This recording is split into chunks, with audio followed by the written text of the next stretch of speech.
UGC के नए नियम, नए फॉर्मूलों पर सवर्णों की ललकार, बीते कल सरकार से सुप्रीम सवाल और नए नियम पर रोक के बाद भी तकरार जारी है। एक और जहां सुप्रीम फैसले के बाद भी सवर्ण समाज की नाराजगी खत्म नहीं हो रही, नए नियम को पूरी तरह खत्म करने की मांग की जा रही, तो वहीं अब दलित और ओबीसी समाज ने भी नए नियम के समर्थन में मोर्चा खोल दिया है।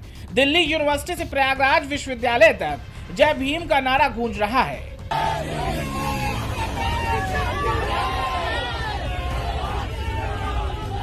यूजीसी के नए नियम के समर्थन और इसे लागू करने के लिए बहुजन समाज मैदान में है और दुहाई अधिकारों की दी जा रही है।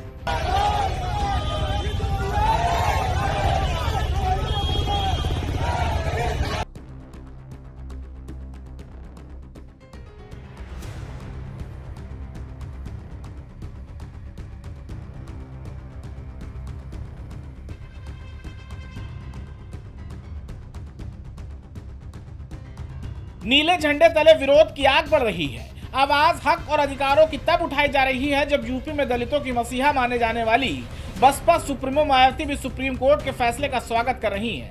हालांकि नगीना सांसद और स्वघोषित दलित मसीहा चंद्रशेखर आजाद रावण ने पहले ही चेता दिया कि अगर मुट्ठी भर लोगों के लिए कानून वापस लिया गया तो 85% वाले सड़क पर उतरेंगे।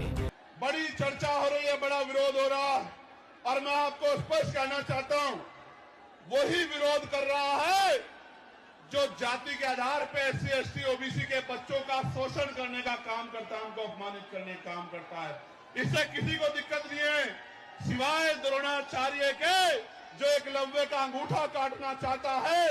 उसके अलावा यूजीसी के नए नियमों से किसी को दिक्कत नहीं है।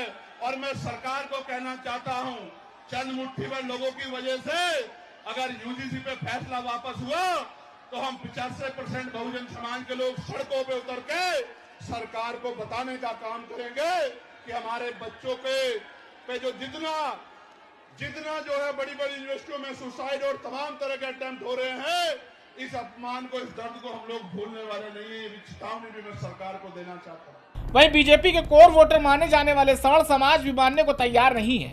सुप्रीम कोर्ट से मिली राहत के बाद भी सवर्ण समाज का प्रदर्शन जारी है। आज ग्वालियर में यूजीसी के खिलाफ जोरदार प्रदर्शन हुआ और इस काले कानून को वापस लेने की मांग की गई। यूजीसी के समता वाले नए नियमों पर भले ही रोक लग गई हो, लेकिन इस नए कानून ने अगला और पिछला की खाई को और अधिक गहरा कर दिया है। 80-20 और मंडल कमंडल की लड़ाई सड़क पर आ चुकी है और सरकार चौतरफा गिरती नजर आ रही है। बहरहाल माहौल देखकर यह कहना मुश्किल है कि यूजीसी पर अगला पिछला की लड़ाई कब थमेगी और प्रदर्शनों के ज्वार भाटा से सरकार कैसे उभरेगी। नए नियमों पर छिड़ी ये जंग 27 में किसके लिए होगी फायदेमंद, ये तो वक्त बताएगा। Desk report, prime TV.